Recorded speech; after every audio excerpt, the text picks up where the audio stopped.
Kamu termasuk orang yang setuju atau enggak dengan pernikahan beda agama? Enggak.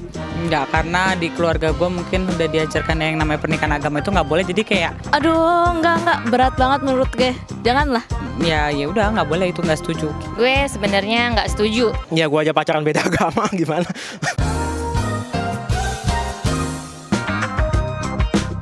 Gue no comment sih, bebas aja sudah, nggak tahu juga lah. Kalau saya tidak setuju. Kayaknya bisa sih, setuju aja. Karena kan cinta kan nggak mengenal agama menurut gua. Ada nggak orang di sekitar kamu yang melakukan pernikahan beda agama? Nggak ada. Kalau pernikahannya belum. Kayaknya nggak ada, tapi pacaran beda agama banyak. Banyak, apalagi keluarga gua pun ada yang kayak gitu sih. Dari segi keluarga juga alhamdulillah belum ada. Ada, tapi pada endingnya si ceweknya ikut ke Kristen. Ini mah bapak gua.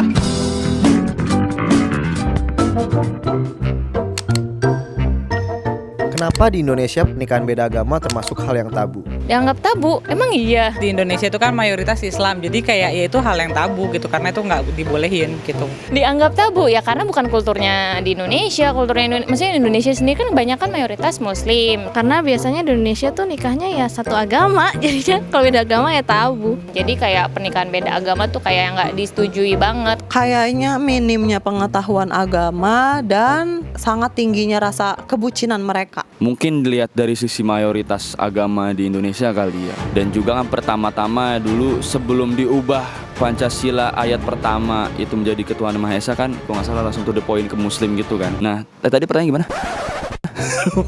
Lupa gue. Baikkan bridging.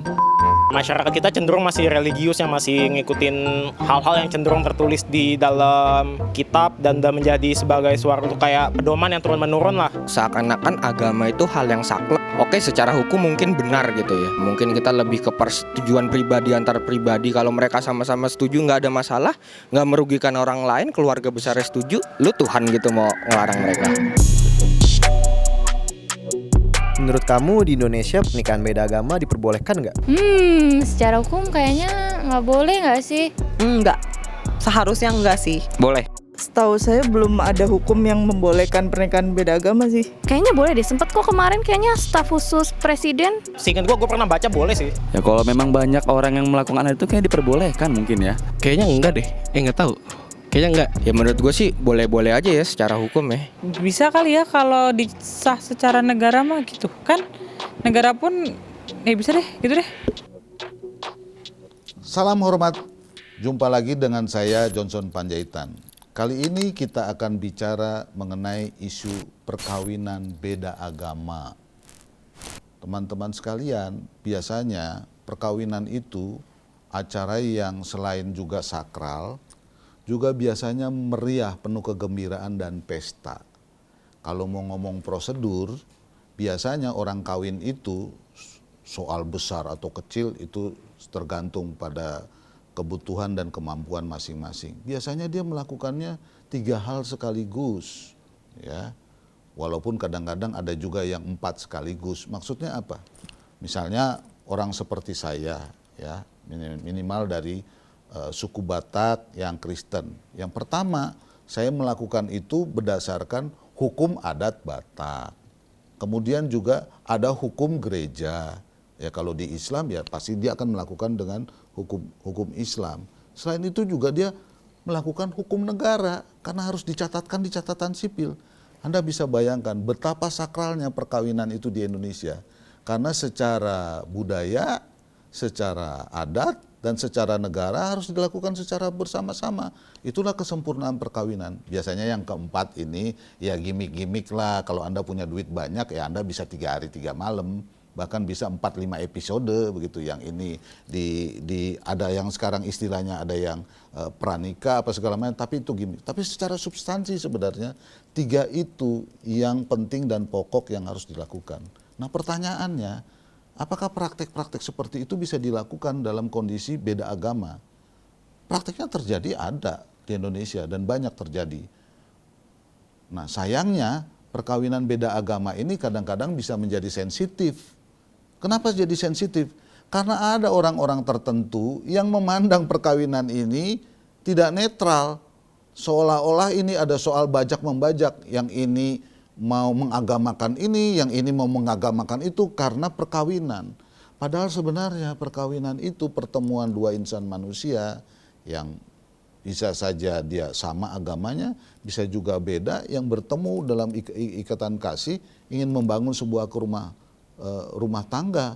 Kalau di Islam ya rumah tangga yang mawadah, waromah begitu ya. Nah, tapi saya kira kalau orang awam bilang ya kesempurnaan laki-laki dan perempuan ingin membangun keluarga yang harmonis, yang dekat satu sama lain. Jadi dalam konteks Indonesia karena itu tiga, maka biasanya perkawinannya tidak lagi hanya individu dengan individu, tapi bawa-bawa keluarga, bahkan bawa-bawa komunitas, karena ini kegembiraan ya. Ini sesuatu yang sakral, yang penuh kegembiraan. Jadi perkawinan beda agama ini sebenarnya perkawinan yang juga boleh dilakukan di Indonesia, itu tidak ada pelanggaran hukumnya di situ. Cuman kadang-kadang ada orang-orang tertentu mengatasnamakan hukum agama tertentu yang melarangnya. Tentu saja ada, ya ini sensitif sekali. Makanya tadi saya katakan ada juga sampai pada tingkat politisasi, seolah-olah ini ada gerakan mengawinkan perempuan atau menyodorkan perempuan dalam rangka membawa ini ke sini. Saya kira tindakan-tindakan atau persepsi-persepsi seperti itu adalah persepsi-persepsi yang salah. Loh kenapa begitu? Karena prakteknya misalnya orang seperti saya atau teman-teman yang lain yang biasa bergaul plural begitu, karena kita kan bermacam-macam, apalagi kalau di ibu kota negara ini, ya kan. Kalau saya tumbuh berkembangnya di Batak sana ya bergaulnya ya banyak sama orang Batak, tapi kalau saya udah kayak saya di Jakarta begini, macam-macam suku, agama, ras dan lain sebagainya. Saya kira kemungkinan untuk kita bertemu dalam konteks perbedaan itu pasti terjadi, termasuk juga kemungkinan perkawinan beda antar agama. Harus kita hormati menurut saya. Ya, kita dukung, bukan malah dipertentangkan seperti itu. Memang keruwetan seperti ini kadang-kadang kita tidak tahan ya, karena ini kan sekali lagi perkawinan ini kan mendekatkan dua orang yang punya kepribadian berbeda dengan keluarga yang berbeda dengan latar belakang menjadi dekat. Akibatnya pembicaraannya jadi kadang-kadang agak nggak nyaman. Karena ada perbedaan itu, karena pasti ada pro kontra, ada yang mau menolak, ada yang menerima, macam-macam. Tapi sebenarnya secara subjektif saya kira yang dilihat bukan cuma agama. Kadang-kadang misalnya walaupun sama ya ada analisis soal kepribadian, ada soal keekonomian dan lain sebagainya. Apalagi ini zaman mulai modern. Nah, keruwetan dan ketegangan beda agama ini berpengaruh juga kepada birokrasi di negara kita, terutama di kelurahan sebagai awal-awal untuk kita mengurus perkawinan ini. Maka biasanya orang-orang yang mampu, yang memiliki kemampuan ekonomi cukup, biasanya justru dia menyelesaikan persoalan-persoalan peresmian itu secara hukum ya ke luar negeri. Ya. Itu banyak juga terjadi. Jadi saya kira persoalan perkawinan beda agama ini adalah sesuatu yang menurut saya sebagai orang yang lahir besar di Jakarta sebagai sebuah kenyataan yang harus kita coba selesaikan. Kita tidak bisa memandang perbedaan ini sebagai sebuah perbedaan terus menerus sampai kita berpisah selama-lamanya, tidak ada mungkin titik temu.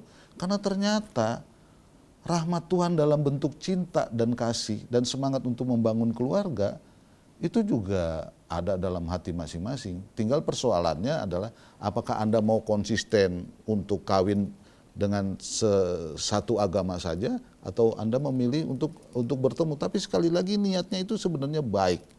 Jadi jangan dikriminalisasi dan jangan juga diadili secara sosial menurut saya. Jadi mari kita dingin menjawab perbedaan dan pluralisme ini dan kita melihatnya sebagai sebuah kekuatan sehingga perkawinan beda agama ini kita tetap melihatnya sebagai sesuatu yang sakral, penuh kebahagiaan dan menyatukan dua hati bahkan dua komunitas keluarga besar. Jadi kita jangan melihatnya terus-menerus sebagai sebuah perbedaan, apalagi membawanya ke dalam konflik-konflik dan perbedaan-perbedaan yang mengarah ke politik. Saya kira kita hindari. persoalan itu. Itu menurut pendapat saya soal perkawinan beda agama. Sampai ketemu, salam hormat dari saya.